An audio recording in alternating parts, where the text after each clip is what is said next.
প্রিয় ভাইয়ারা, গত কয়েকদিন আগে আমাদের এলাকায় আরিফ বিন হাবিব বয়ানের মধ্যে বলেছিল 4 নাম্বার আমাদের বিপর্যয় থেকে উত্তরণের উপায় দ্বীনের সঠিক জ্ঞান অর্জন করে সেটা প্রচার করা।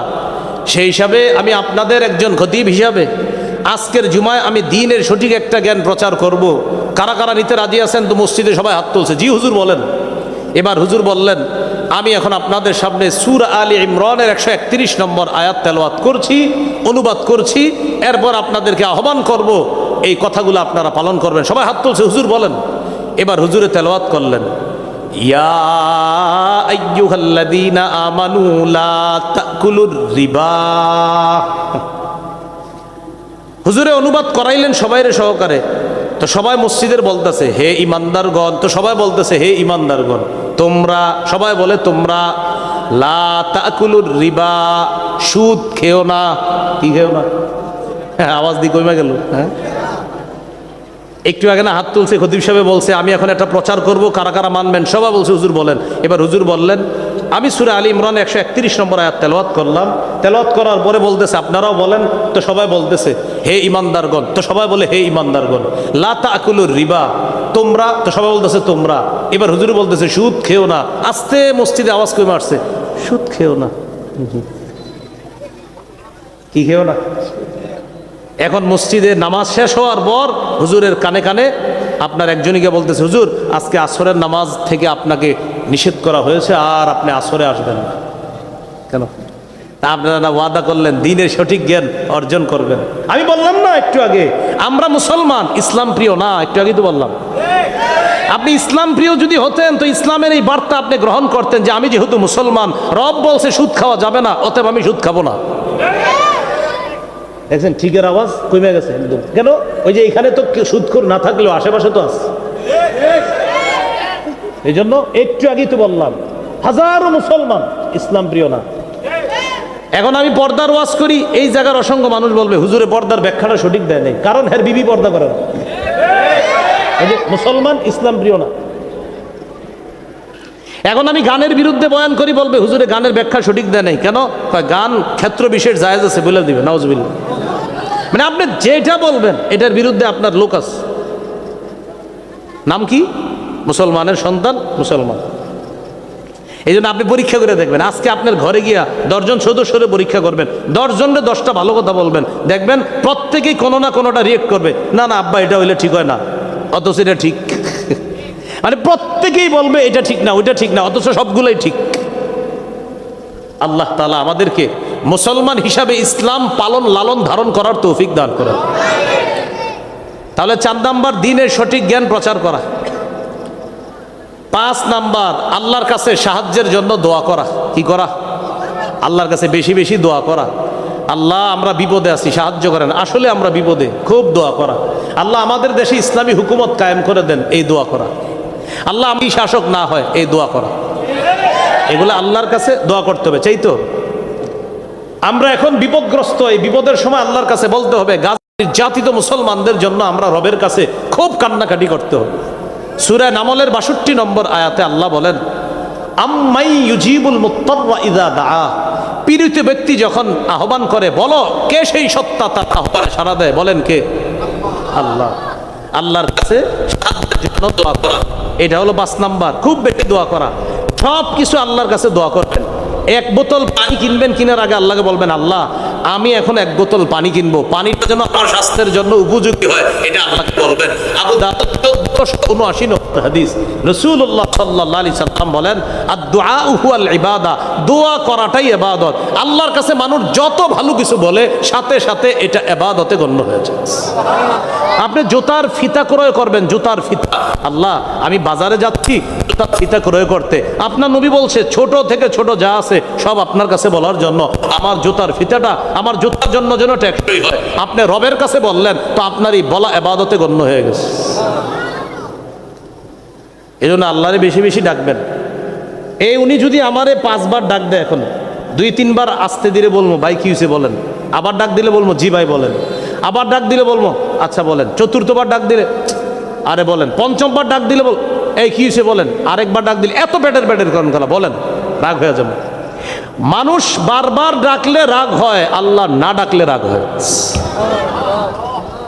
মুখস্থ করি, বলেন মাখলুক বেশি ডাকলে রাগ করে, খালেক না ডাকলে রাগ করে। সুবহানাল্লাহ। আমার বারবার ডাকলে আমার মেজাজ খারাপ হয়, রব না ডাকলে রাগ করে। কিরে বান্দা আমারে ডাকোস না কেন? মান লাম ইয়াসআলিল্লাহ ইয়াগদাব আলাইহি। রাসূলুল্লাহ সাল্লাল্লাহু আলাইহি সাল্লাম বলেন যে আল্লাহর কাছে চায় না, আল্লাহ তার সাথে রাগ করে। আর মানুষের কাছে চাইলে মানুষ রাগ করে। ভিক্ষুক একবার দুইবার স্যার দেন দেন দেন, এখন রাগ করে, এই কতবার দিব, রাগ হয়ে যায়। রব না চাইলে রাগ করে। সুবহানাল্লাহ। তাহলে আমাদের রব কত মায়ার, কত দয়ার। তাহলে বলেন তো এবার কত বেশি চাওয়া দরকার, কারণ তিনি খুশি হয়। তাহলে 5 নাম্বার উত্তরণের উপায়, বেশি বেশি আল্লাহর কাছে চাওয়া, দোয়া করা। 6 নাম্বার উপায়, আল্লাহর উপর ভরসা করে ধৈর্যের সাথে আল্লাহর সাহায্যের অপেক্ষায় থাকা। ভরসা করে ধৈর্যের সাথে আল্লাহর সাহায্যের অপেক্ষায় থাকা। ধৈর্য লাগবে, জরুরি। সূরা আলী ইমরানের মধ্যে আল্লাহ বলেন ইয়ানসুরকুমুল্লাহ ফালা গালিবা লাকুম। আল্লাহ যদি তোমাদেরকে সাহায্য করে, পৃথিবীর কেউ তোমাদেরকে হারাতে পারবে না, পরাজিত করতে পারবে না, যদি আল্লাহ তোমাদেরকে সাহায্য করে। হাদিসে রাসূলুল্লাহ সাল্লাল্লাহু আলাইহি সাল্লাম বলেন, জেনে রাখো আন্নান নাসরা মা'আস সাবরি, সাহায্য ধৈর্যের সাথে, সাহায্য ধৈর্যের সাথে। এ হলো 6 নাম্বার। 7 নাম্বার উপায়, আল্লাহর দ্বীনের সহযোগী হওয়া। আল্লাহর দ্বীনের সহযোগী হলে আল্লাহ সাহায্য করবে। সূরা মুহাম্মদের 7 নম্বর আয়াতে আল্লাহ বলেন, ইয়া আইয়ুহাল্লাযীনা আমানু ইন তানসুরুল্লাহ, হে ঈমানদারগণ যদি তোমরা আল্লাহকে সাহায্য করো, ইয়ানসুরকুম, আল্লাহ তোমাদেরকে সাহায্য করবে। শর্ত, জবাবে শর্ত। শর্ত হলো যদি সাহায্য করো, জবাব হলো তাহলে আমি সাহায্য করব। শর্ত, এ বান্দা তোমরা কি আমার সাহায্য চাও? আল্লাহ আমাদেরকে বলতেছে, জি আল্লাহ আমরা আপনার সাহায্য চাই। শর্ত আছে। আল্লাহ কি শর্ত? আমার দ্বীনের সহযোগী হও, এটা হলো শর্ত, তাহলে আমি আল্লাহ তোমাদেরকে সাহায্য করব। আল্লাহর দ্বীনের সহযোগী মানে মসজিদের সহযোগিতা করা, মাদ্রাসার সহযোগিতা করা, আল্লাহ রাস্তায় মুজাহিদ যারা আছে তাদের সহযোগিতা করা, মুজাহিদদের অর্থনৈতিক সহায়তার ব্যবস্থা করা, এগুলো আল্লাহর দ্বীনের সাহায্য করা। 8 নাম্বার, আপোষের মধ্যে ভ্রাতৃত্বের সম্পর্ক বাড়ানো। সূরা হুজুরাতের 10 নম্বর আয়াতে আল্লাহ বলেন, ইন্নামাল মুমিনুনা ইখওয়া, মুমিনরা পরস্পর ভাই ভাই, মুমিনরা পরস্পর ভাই ভাই। 9 নম্বর, এটা একটু আমার সাথে বলেন, বলেন ঝগড়া বিবাদ কমিয়ে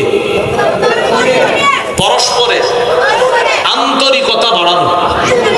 ঝগড়া কমায় আন্তরিকতা বাড়াতে হবে। সূরা আনফালের মধ্যে আল্লাহ বলেন, ওয়াতিউল্লাহ ওয়া রাসূলা, তোমরা আল্লাহর আনুগত্য করো, তার রাসূলের আনুগত্য করো। ওয়ালা তানাজাউ, ঝগড়া করো না। ফাতাফশালু, যদি ঝগড়া করো, ফাতাফশালু তাহলে দুর্বল হয়ে পড়বে। ওয়াতাযহাবা রিহুকুম, তোমাদের শক্তি খর্ব হবে, শক্তি কমে যাবে। তাকার এই দিকে, 1 2 3 4, আমরা 4 জনে মিলে এক দল ছিলাম, শক্তি বেশি না কম? বেশি। 4 জনে এক দল, 4 জনের এক শক্তি, বেশি না কম? বেশি। এবার আমরা আজকে ঝগড়া লাগছি, ঝগড়া লাগেই বিকালে 4 জনে 4 দল বানাইছি। কি হলো? শক্তি কি হলো? এটাই তো হচ্ছে, ডেলি তৈরি হইতেছে। কি বলে? ডেলি তৈরি হইতেছে। এই জন্য আমরা দোয়া করি, ইসলামী মন মানসিকতার যারা আছে তারা একটা ঘোষণা দিতে হবে। আমরা অপেক্ষা আছি, তারা বলতে হবে যে আমাদের মাঝে ঝগড়া লাগাইতে চাইলেও আমরা লাগবো না। ইসলামের প্রশ্নে আমরা আগামী কয়েক বছর এক হয়ে যাই, বাতিলদের ঘুম আগামীকালকে হারাম হয়ে যাবে। ইসলামপন্থীরা যদি ঘোষণা দেয় যে আগামী 1 বছর আমরা কোনো ঝগড়া কেউ লাগাইলেও ঝগড়া করবো না, মানে আগামী 1 বছর আমাদের মধ্যে কোনো ঝগড়া নাই, ইসলামী মাইন্ডের আমরা সবাই এক থাকবো, আপনি দেখেন একটু পর থেকে সবার মাথা ব্যথা শুরু, সর্বনাশ, অবস্থা খারাপ হচ্ছে। তাহলে 9 নাম্বার, ঝগড়া কমায় আন্তরিকতা বাড়াতে হবে। 10 নাম্বার, বলেন পৃথিবীর কোথাও একজন মুসলমান আঘাতপ্রাপ্ত হলে আমিও আঘাতপ্রাপ্ত হব, আমিও প্রত্যেকে আঘাতপ্রাপ্ত হতে হবে। কারণ নবীজি বলেছেন, আল মুসলিমুনা কা জাসাদিন ওয়াহিদ, সমস্ত মুসলমান এক দেহের মতো। ফিলিস্তিনে, আফ্রিকা, কাশ্মীর, শীশান, আফগানিস্তান, যেখানেই কোনো একজন মুসলমান আক্রান্ত হবে, আমরা বাংলাদেশের সব মুসলমান আক্রান্ত হতে হবে। মায়া লাগতে হবে, ব্যথা লাগতে হবে, তাহলে বুঝতে হবে আমি আমার ভাইয়ের ব্যথায় ব্যথিত। 10 নম্বর। 11 নম্বর উপায়, নির্যাতিত মুসলমানদের জন্য অর্থনৈতিক সহযোগিতার ব্যবস্থা করা। যেমন গাজা মুসলমানদের জন্য আমাদের বাংলাদেশ থেকে মাশাআল্লাহ সঠিক সোর্সের মাধ্যমে অর্থনৈতিক সহায়তা পৌঁছানোর ব্যবস্থা হয়েছে, চলছে। আপনারাও স্থানীয় ওলামায়ে কেরাম, এই ইমাম পরিষদ আছে, তাদের সাহায্য নিয়ে আমাদের ঢাকারস্থ ওলামায়ে কেরাম যারা আছে, প্রথমে স্থানীয় আলেমদের সহযোগিতা নেবেন, তাদের মাধ্যমে সঠিক সোর্সের মাধ্যমে আমরা বাংলাদেশ থেকে অর্থনৈতিক সহায়তা ফিলিস্তিন আনার চেষ্টা করব, এবং সেটা এই বিজয়নগর থেকেও যেতে হবে। বলেন ইনশাআল্লাহ। 12 নম্বর, জুলুমের বিরুদ্ধে বজ্র আওয়াজ তুলতে হবে সদা সর্বদা। সূরা হুদের 113 নম্বর আয়াতে আল্লাহ বলেন, ওয়ালা তারকানু ইলাল্লাযীনা যালামু ফাতামাসসাকুমুন নার। তোমরা জালেমদের প্রতি অনুরক্ত হও না, ঝুঁকে পড়ো না, তাহলে আগুন তোমাদেরকে স্পর্শ করবে।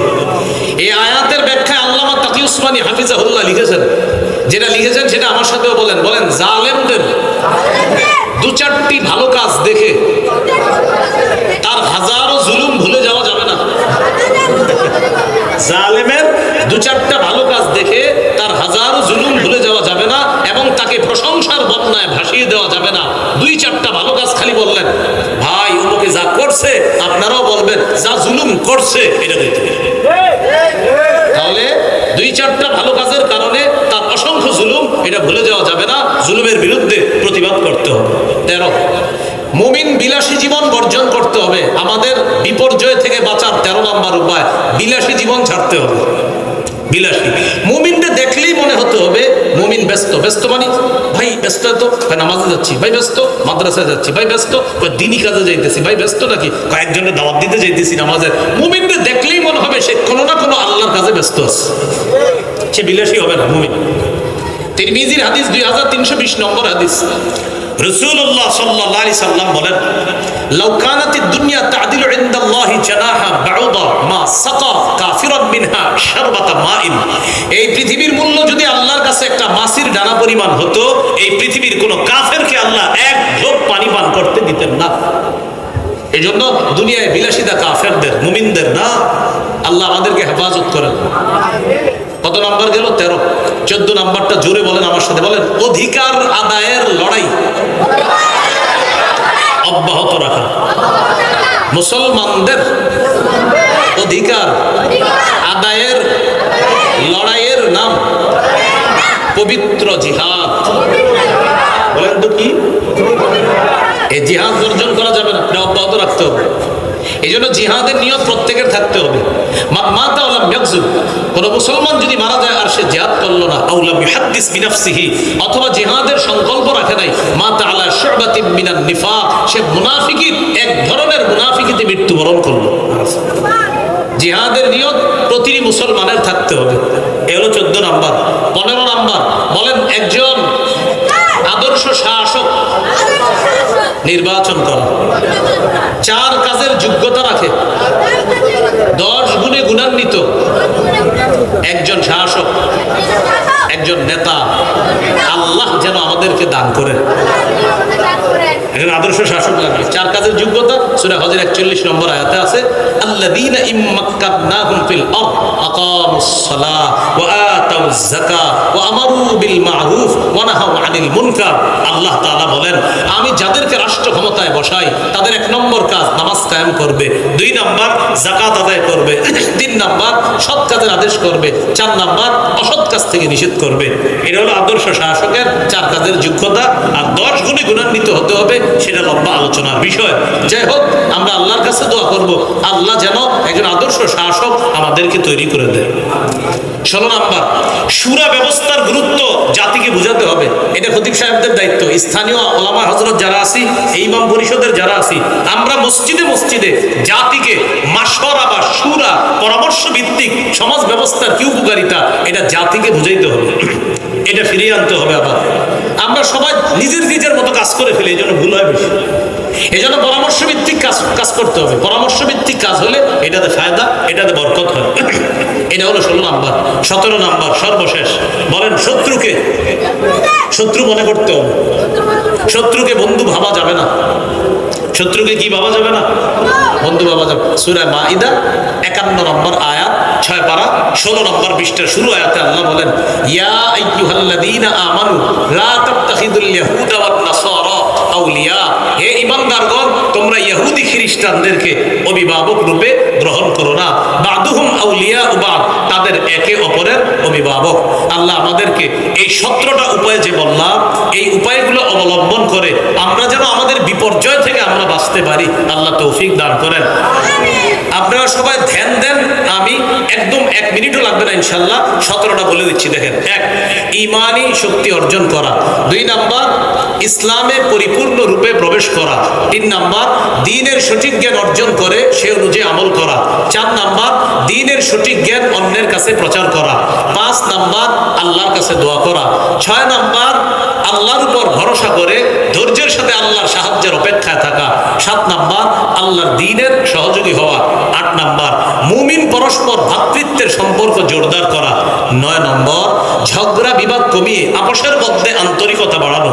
10 নম্বর, পৃথিবীর কোথাও একজন মুসলমান আক্রান্ত হলে আমরা সবাই আক্রান্ত হওয়া। 11 নম্বর, আমার নির্যাতিত মুসলমান ভাইদের জন্য অর্থনৈতিক সহায়তার ব্যবস্থা করা। 12 নম্বর, জুলুমের বিরুদ্ধে বজ্র আওয়াজ ওঠানো। 13 নম্বর, মুমিন বিলাসী জীবন বর্জন করা। 14 নম্বর, মুমিন অধিকার আদায়ের লড়াই অব্যাহত রাখা, এটা হলো জিহাদ। 15 নম্বর, একজন আদর্শ শাসক আল্লাহর কাছ থেকে চেয়ে নেওয়া।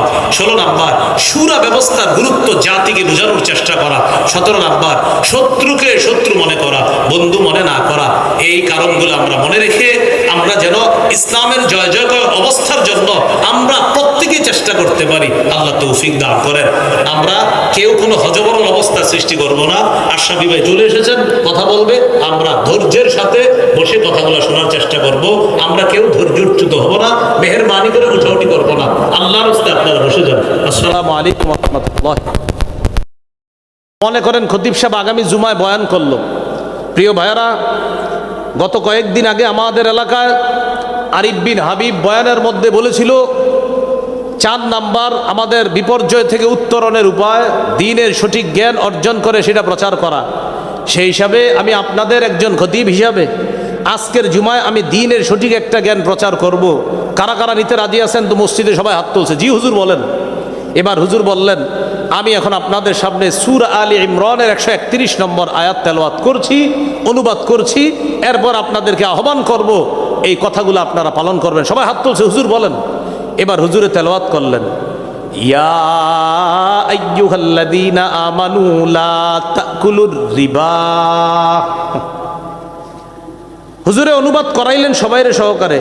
তো সবাই মসজিদের বলতেছে হে ইমানদারগণ, তো সবাই বলতেছে হে ইমানদারগণ তোমরা, সবাই বলে তোমরা, লা তাকুলুর রিবা, সুদ খেও না।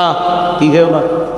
হ্যাঁ, আওয়াজ দিয়ে কমে গেল। হ্যাঁ, একটু আগে না হাত তুলছে, খতিব সাহেব বলছে আমি এখন একটা প্রচার করব, কারা কারা মানবেন? সবাই বলছে হুজুর বলেন। এবার হুজুর বললেন, আমি সূরা আলী ইমরান 131 নম্বর আয়াত তেলাওয়াত করলাম।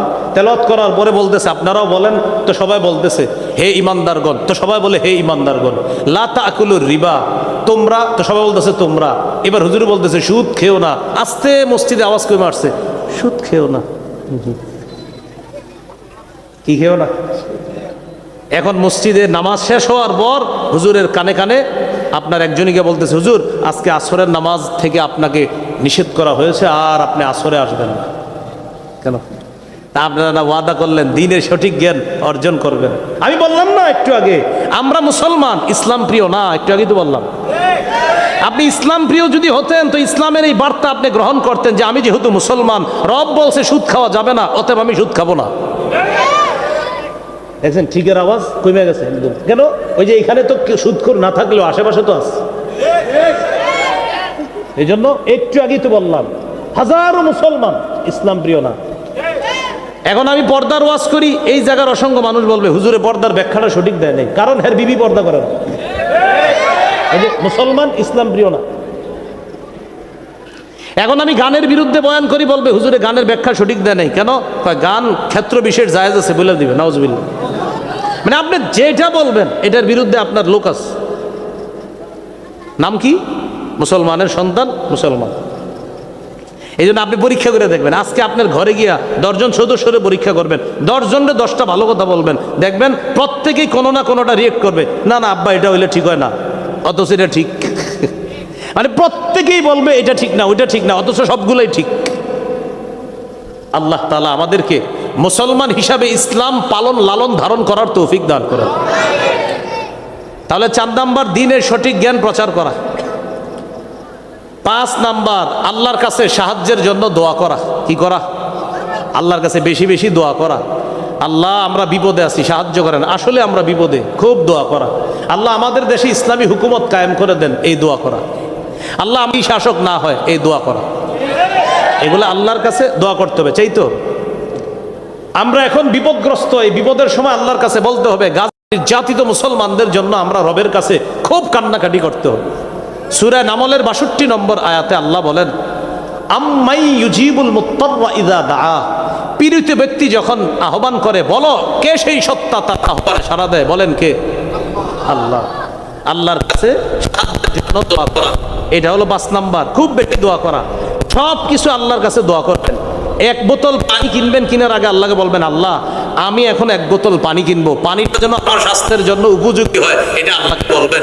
আবু দাউদ 1479 নম্বর হাদিস, রাসূলুল্লাহ সাল্লাল্লাহু আলাইহি সাল্লাম বলেন, আদ-দুআউ হুয়াল ইবাদা। দোয়া করাটাই ইবাদত। আল্লাহর কাছে মানুষ যত ভালো কিছু বলে, সাথে সাথে এটা ইবাদতে গণ্য হয়েছে। আপনি জুতার ফিতা ক্রয় করবেন, জুতার ফিতা, আল্লাহ আমি বাজারে যাচ্ছি জুতার ফিতা ক্রয় করতে, আপনার নবী বলছে ছোট থেকে ছোট যা আছে সব আপনার কাছে বলার জন্য, আমার জুতার ফিতাটা আমার জুতার জন্য যেন টেকসই হয়। আপনি রবের কাছে বললেন, তো আপনার এই বলা ইবাদতে গণ্য হয়ে গেছে। এই জন্য আল্লাহরে বেশি বেশি ডাকবেন। এই উনি যদি আমারে 5 বার ডাক দেয়, এখন 2-3 বার আস্তে ধীরে বলবো, ভাই কি হয়েছে বলেন। আবার ডাক দিলে বলবো, জি ভাই বলেন। আবার ডাক দিলে বলবো, আচ্ছা বলেন। 4র্থবার ডাক দিলে, আরে বলেন। 5ম বার ডাক দিলে বল, এই কি হয়েছে বলেন। আরেকবার ডাক দিলে এত ব্যাটের করেন খেলা, বলেন, রাগ হয়ে যাবে। মানুষ বারবার ডাকলে রাগ হয়, আল্লাহ না ডাকলে রাগ হয়। মুখস্থ করি, বলেন, মাখলুক বেশি ডাকলে রাগ করে, খালেক না ডাকলে রাগ করে। সুবহানাল্লাহ। আমার বারবার ডাকলে আমার মেজাজ খারাপ হয়, রব না ডাকলে রাগ করে। কিরে বান্দা আমারে ডাকোস না কেন? মান লাম ইয়াসআলিল্লাহ ইয়াগদাব আলাইহি। রাসূলুল্লাহ সাল্লাল্লাহু আলাইহি সাল্লাম বলেন, যে আল্লাহর কাছে চায় না, আল্লাহ তার সাথে রাগ করে। আর মানুষের কাছে চাইলে মানুষ রাগ করে। ভিক্ষুক 1বার 2বার স্যার দেন দেন দেন, এখন রাগ করে, এই কতবার দিব, রাগ হয়ে যায়। রব না চাইলে রাগ করে। সুবহানাল্লাহ। তাহলে আমাদের রব কত মায়ার, কত দয়ার। তাহলে বলেন তো এবার কত বেশি চাওয়া দরকার, কারণ তিনি খুশি হয়। তাহলে 5 নাম্বার উত্তরণের উপায়, বেশি বেশি আল্লাহর কাছে চাওয়া, দোয়া করা। 6 নাম্বার উপায়, আল্লাহর উপর ভরসা করে ধৈর্যের সাথে আল্লাহর সাহায্যের অপেক্ষায় থাকা। ভরসা করে ধৈর্যের সাথে আল্লাহর সাহায্যের অপেক্ষায় থাকা। ধৈর্য লাগবে, জরুরি। সূরা আলী ইমরানের মধ্যে আল্লাহ বলেন, ইয়ানসুরকুমুল্লাহ ফালা গালিবা লাকুম। আল্লাহ যদি তোমাদেরকে সাহায্য করে, পৃথিবীর কেউ তোমাদেরকে হারাতে পারবে না, পরাজিত করতে পারবে না, যদি আল্লাহ তোমাদেরকে সাহায্য করে। হাদিসে রাসূলুল্লাহ সাল্লাল্লাহু আলাইহি সাল্লাম বলেন, জেনে রাখো, আন্নান নাসরা মা'আস সাবরি। সাহায্য ধৈর্যের সাথে, সাহায্য ধৈর্যের সাথে। এ হলো 6 নাম্বার। 7 নাম্বার উপায়, আল্লাহর দ্বীনের সহযোগী হওয়া। আল্লাহর দ্বীনের সহযোগী হলে আল্লাহ সাহায্য করবে। সূরা মুহাম্মদের 7 নম্বর আয়াতে আল্লাহ বলেন, ইয়া আইয়ুহাল্লাযীনা আমানু ইন তানসুরুল্লাহ। হে ঈমানদারগণ, যদি তোমরা আল্লাহকে সাহায্য করো, ইয়ানসুরকুম, আল্লাহ তোমাদেরকে সাহায্য করবে। শর্ত, জবাবে শর্ত। শর্ত হলো যদি সাহায্য করো, জবাব হলো তাহলে আমি সাহায্য করব। শর্ত, এ বান্দা তোমরা কি আমার সাহায্য চাও? আল্লাহ আমাদেরকে বলতেছে, জি আল্লাহ আমরা আপনার সাহায্য চাই। শর্ত আছে। আল্লাহ কি শর্ত?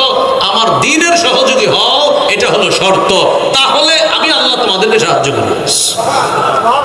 আল্লাহর দ্বীনের সহযোগী মানে মসজিদের সহযোগিতা করা, মাদ্রাসার সহযোগিতা করা, আল্লাহ রাস্তায় মুজাহিদ যারা আছে তাদের সহযোগিতা করা, মুজাহিদদের অর্থনৈতিক সহায়তার ব্যবস্থা করা, এগুলো আল্লাহর দ্বীনের সাহায্য করা। 8 নাম্বার, আপোষের মধ্যে ভ্রাতৃত্বের সম্পর্ক বাড়ানো। সূরা হুজুরাতের 10 নম্বর আয়াতে আল্লাহ বলেন, ইন্নামাল মুমিনুনা ইখওয়া। মুমিনরা পরস্পর ভাই ভাই, মুমিনরা পরস্পর ভাই ভাই। 9 নম্বর, এটা একটু আমার সাথে বলেন, বলেন, ঝগড়া বিবাদ কমিয়ে পরস্পরের আন্তরিকতা বাড়ানো। ঝগড়া কমায় আন্তরিকতা বাড়াতে হবে।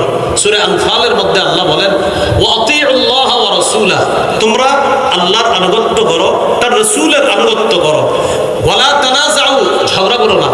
ফাতাফশালু, যদি ঝগড়া করো ফাতাফশালু তাহলে দুর্বল হয়ে পড়বে। ওয়াতাযহাবা রিহুকুম, তোমাদের শক্তি খর্ব হবে, শক্তি কমে যাবে। টাকার দিকে 1 2 3 4, আমরা 4 জনে মিলে এক দল ছিলাম, শক্তি বেশি না কম? বেশি। 4 জনে এক দল, 4 জনের এক শক্তি, বেশি না কম? বেশি। এবার আমরা আজকে ঝগড়া লাগছি, ঝগড়া লাগেই বিকালে 4 জনে 4 দল বানাইছি। কি হয়ে গেল? শক্তি কি হয়ে গেল? এটাই তো হচ্ছে, ডেলি তৈরি হইতেছে। কি বলেন? ডেলি তৈরি হইতেছে। এই জন্য আমরা দোয়া করি, ইসলামী মন মানসিকতার যারা আছে তারা একটা ঘোষণা দিতে হবে। আমরা অপেক্ষা আছি, তারা বলতে হবে যে আমাদের মাঝে ঝগড়া লাগাইতে চাইলেও আমরা লাগবো না। ইসলামের প্রশ্নে আমরা আগামী কয়েক বছর এক হয়ে যাই, বাতিলদের ঘুম আগামীকালকে হারাম হয়ে যাবে। ইসলামপন্থীরা যদি ঘোষণা দেয় যে আগামী 1 বছর আমরা কোনো ঝগড়া, কেউ লাগাইলেও ঝগড়া করবো না, মানে আগামী 1 বছর আমাদের মধ্যে কোনো ঝগড়া নাই, ইসলামী মাইন্ডের আমরা সবাই এক থাকবো, আপনি দেখেন একটু পর থেকে সবার মাথা ব্যথা শুরু, সর্বনাশ, অবস্থা খারাপ হচ্ছে। তাহলে 9 নাম্বার, ঝগড়া কমায় আন্তরিকতা বাড়াতে হবে।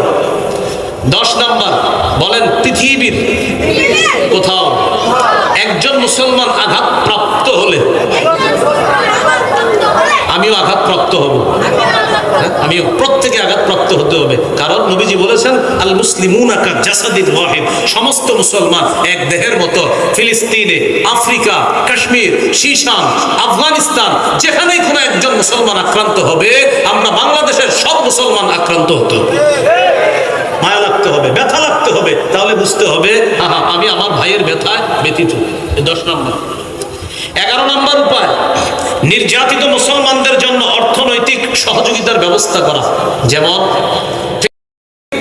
গাজা মুসলমানদের জন্য আমাদের বাংলাদেশ থেকে মাশাআল্লাহ সঠিক সোর্সের মাধ্যমে অর্থনৈতিক সহায়তা পৌঁছানোর ব্যবস্থা হয়েছে, চলছে। আপনারাও স্থানীয় ওলামায়ে কেরাম, ইমাম পরিষদ আছে, তাদের সাহায্য নিয়ে আমাদের ঢাকার ওলামায়ে কেরাম যারা আছে, প্রথমে স্থানীয় আলেমদের সহযোগিতা নেবেন, তাদের মাধ্যমে সঠিক সোর্সের মাধ্যমে আমরা বাংলাদেশ থেকে অর্থনৈতিক সহায়তা ফিলিস্তিন চেষ্টা করব, এবং সেটা এই বিজয়নগর থেকেও যেতে হবে। বলেন ইনশাআল্লাহ। 12 নাম্বার, জুলুমের বিরুদ্ধে বজ্র আওয়াজ তুলতে হবে সদা সর্বদা। সূরা হুদের 113 নম্বর আয়াতে আল্লাহ বলেন, ওয়ালা তারকানু ইলাল্লাযীনা যালামু ফাতামাসসাকুমুন নার, তোমরা জালেমদের প্রতি অনুরক্ত হও না, ঝুঁকে পড়ো না, তাহলে আগুন তোমাদেরকে স্পর্শ করবে। এই আয়াতের ব্যাখ্যায় আল্লামা তাকি উসমানী হাফিজাহুল্লাহ লিখেছেন, যেটা লিখেছেন সেটা আমার সাথেও বলেন। বলেন, জালেমদের 2-4টি ভালো কাজ দেখে তার হাজারো জুলুম ভুলে যাওয়া যাবে না। জালেমের 2-4টা ভালো কাজ দেখে তার হাজারো জুলুম ভুলে যাওয়া যাবে না, এবং তাকে প্রশংসার বন্যায় ভাসিয়ে দেওয়া যাবে না। 2-4টা ভালো কাজ খালি বললেন, ভাই ওকে যা করছে আপনারাও বলবেন যা জুলুম করছে এটা দিতে। তাহলে 2-4টা ভালো কাজের কারণে তার অসংখ্য জুলুম এটা ভুলে যাওয়া যাবে না, জুলুমের বিরুদ্ধে প্রতিবাদ করতে হবে। 13, মুমিন বিলাসী জীবন বর্জন করতে হবে। আমাদের বিপর্যয় থেকে বাঁচার 13 নম্বর উপায়, বিলাসী জীবন ছাড়তে হবে। বিলাসী মুমিনকে দেখলেই মনে হতে হবে মুমিন ব্যস্ত। ব্যস্ত মানে ভাই ব্যস্ত, তো ভাই নামাজে যাচ্ছি, ভাই ব্যস্ত, মাদ্রাসায় যাচ্ছি, ভাই ব্যস্ত, দিনী কাজে যাইতেছি, ভাই ব্যস্ত নাকি কয়েকজনের দাওয়াত দিতে যাইতেছি নামাজের। মুমিনকে দেখলেই মনে হবে সে কোনো না কোনো আল্লাহর কাজে ব্যস্ত আছে, সে বিলাসী হবে না মুমিন। তিরমিজির হাদিস 2320 নম্বর হাদিস, রাসূলুল্লাহ সাল্লাল্লাহু আলাইহি সাল্লাম বলেন, লাউ কানাতিদ দুনিয়া তা'দিলু ইনদাল্লাহি জানাহা বাউদা মা সাকা কাফিরান মিনহা শারবাতা মাইন, এই পৃথিবীর মূল্য যদি আল্লাহর কাছে একটা মাছির ডানা পরিমাণ হতো, এই পৃথিবীর কোন কাফেরকে আল্লাহ এক ঢোক পানি পান করতে দিতেন না। এজন্য দুনিয়ায় বিলাসিতা কাফেরদের, মুমিনদের না। আল্লাহ আমাদেরকে হেফাজত করেন। কত নাম্বার গেল? 13। 14 নাম্বারটা জোরে বলেন আমার সাথে, বলেন অধিকার আদায়ের লড়াই অব্যাহত রাখা। মুসলমানদের অধিকার আদায়ের লড়াইয়ের নাম পবিত্র জিহাদ। বলেন তো কি? এই জিহাদ বর্জন করা যাবে না, এটা অব্যাহত রাখতে হবে। এই জন্য জিহাদের নিয়ত প্রত্যেকের থাকতে হবে। মাতা আলাম ইয়াকজুব, কোন মুসলমান যদি মারা যায় আর সে জিহাদ করলো না, আউলাম ইহাদ্দিস বিনাফসিহি, অথবা জিহাদের সংকল্প রাখে নাই, মাতা আলা শুবাতিন মিনান নিফাক, সে মুনাফিকির এক ধরনের মুনাফিকিতে মৃত্যুবরণ করলো। জিহাদের নিয়ত প্রতিটি মুসলমানের থাকতে হবে। এ হলো 14 নাম্বার। 15 নাম্বার, বলেন একজন আদর্শ শাসক নির্বাচন করা। 4 কাজের যোগ্যতা রাখে, 10 গুণে গুণান্বিত একজন শাসক, একজন নেতা আল্লাহ যেন আমাদেরকে দান করেন। একজন আদর্শ শাসক লাগে। 4 কাজের যোগ্যতা সূরা হজের 41 নম্বর আয়াতে আছে, আল্লাযীনা ইম্মাক্কানাহুম ফিল আরদ আকামুস সালাহ ওয়া আতাউয যাকাত ওয়া আমারু বিল মা'রুফ ওয়া নাহাউ আনিল মুনকার। আল্লাহ তাআলা বলেন, আমি যাদেরকে রাষ্ট্র ক্ষমতায় বসাই তাদের 1 নম্বর কাজ নামাজ কায়েম করবে, 2 নাম্বার যাকাত আদায় করবে, 3 নাম্বার সৎ কাজের আদেশ করবে, 4 নাম্বার অসৎ কাজ থেকে নিষেধ করবে। এটা হলো আদর্শ শাসকের 4 কাজের যোগ্যতা। আর 10 গুণে গুণান্বিত হতে হবে, সেটা লম্বা আলোচনার বিষয়। যাই হোক, আমরা আল্লাহর কাছে দোয়া করব আল্লাহ যেন একজন আদর্শ শাসক আমাদেরকে তৈরি করে দেয়। 16 নাম্বার, শুরা ব্যবস্থার গুরুত্ব জাতিকে বুঝাতে হবে। এটা খতিব সাহেবদের দায়িত্ব। স্থানীয় ওলামা হযরত যারা আছি, এই ইমাম পরিষদের যারা আছি, আমরা মসজিদে মসজিদে জাতিকে মাশওয়ারা বা শুরা পরামর্শ ভিত্তিক সমাজ ব্যবস্থার কি উপকারিতা এটা জাতিকে বুঝাইতে হবে। এটা ফিরিয়ে আনতে হবে। আবার আমরা সবাই নিজের নিজের মতো কাজ করে ফেলি, এই জন্য ভুল হয় বেশি। এই জন্য পরামর্শ ভিত্তিক কাজ করতে হবে। পরামর্শ ভিত্তিক কাজ হলে এটাতে ফায়দা, এটাতে বরকত হয়। এটা হলো 16 নাম্বার। 17 নাম্বার সর্বশেষ, বলেন শত্রু মনে করতে হবে। শত্রুকে বন্ধু ভাবা যাবে না। শত্রুকে কি ভাবা যাবে না? বন্ধু ভাবা যাবে। সূরা মাইদা 51 নম্বর আয়াত 6 পারা 16 নম্বর পৃষ্ঠার শুরু আয়াতে আল্লাহ বলেন, ইয়া আইয়ুহাল্লাযীনা আমানু লা তাত্তাখিযুল ইয়াহুদা ওয়ান নাসারা আউলিয়া। হে ঈমানদারগণ, তোমরা ইহুদি খ্রিস্টানদেরকে অভিভাবক রূপে গ্রহণ করো না। বাদুহুম আউলিয়া বাদ, তাদের একে অপরের অভিভাবক। আল্লাহ আমাদেরকে এই 17টা উপায় যে বললাম, এই উপায়গুলো অবলম্বন করে আমরা যেন আমাদের বিপর্যয় থেকে আমরা বাঁচতে পারি। আল্লাহ তৌফিক দান করেন। আপনারা সবাই ধ্যান দেন, আমি একদম 1 মিনিটও লাগবে না ইনশাল্লাহ। 17টা বলে দিচ্ছি, দেখেন। 1, ঈমানি শক্তি অর্জন করা। 2 নাম্বার, ইসলামে পরিপূর্ণ রূপে প্রবেশ করা। 3 নাম্বার, দ্বীনের সঠিক জ্ঞান অর্জন করে সে অনুযায়ী আমল করা। 4 নাম্বার, দ্বীনের সঠিক জ্ঞান অন্যের কাছে প্রচার করা। 5 নাম্বার, আল্লাহর কাছে দোয়া করা। 6 নাম্বার, আল্লাহর উপর ভরসা করে ধৈর্যের সাথে আল্লাহর সাহায্যের অপেক্ষায় থাকা। 7 নাম্বার, আল্লাহর দ্বীনের সহযোগী হওয়া। 8 নাম্বার, মুমিন পরস্পর ভ্রাতৃত্বের সম্পর্ক জোরদার করা। 9 নম্বর, ঝগড়া বিবাদ কমিয়ে আপসের মধ্যে আন্তরিকতা বাড়ানো। 10 নম্বর, পৃথিবীর কোথাও একজন মুসলমান আক্রান্ত হলে আমি আপনি আমরা সবাই আক্রান্ত হওয়া। 11 নম্বর, আমার নির্যাতিত মুসলমান ভাইদের জন্য অর্থনৈতিক সহায়তার ব্যবস্থা করা। 12 নম্বর, জুলুমের বিরুদ্ধে বজ্র আওয়াজ ওঠানো। 13 নম্বর, মুমিন বিলাসী জীবন বর্জন করা। 14 নম্বর, মুমিন অধিকার আদায়ের লড়াই অব্যাহত রাখা। এটা হলো জিহাদ। 15 নম্বর, একজন আদর্শ শাসক আল্লাহর কাছ থেকে চেয়ে নেওয়া। 16 নম্বর, শুরা ব্যবস্থার গুরুত্ব জাতিকে বোঝানোর চেষ্টা করা। 17 নম্বর, শত্রুকে শত্রু মনে করা, বন্ধু মনে না করা। এই কারণগুলো আমরা মনে রেখে আমরা যেন ইসলামের জয় জয়কার অবস্থার জন্য আমরা প্রত্যেকেই চেষ্টা করতে পারি। আল্লাহ তৌফিক দান করেন। আমরা কেউ কোনো হযবরল অবস্থা সৃষ্টি করব না। আশরাফি ভাই চলে এসেছেন, কথা বলবে। আমরা ধৈর্যের সাথে বসে কথাগুলো শোনার চেষ্টা করব। আমরা কেউ ধৈর্যচ্যুত হব না, মেহেরবানি করে উঠাউটি করবো না। আল্লাহর রাস্তায় আপনারা বসে যান। আসসালামু আলাইকুম ওয়া রাহমাতুল্লাহ।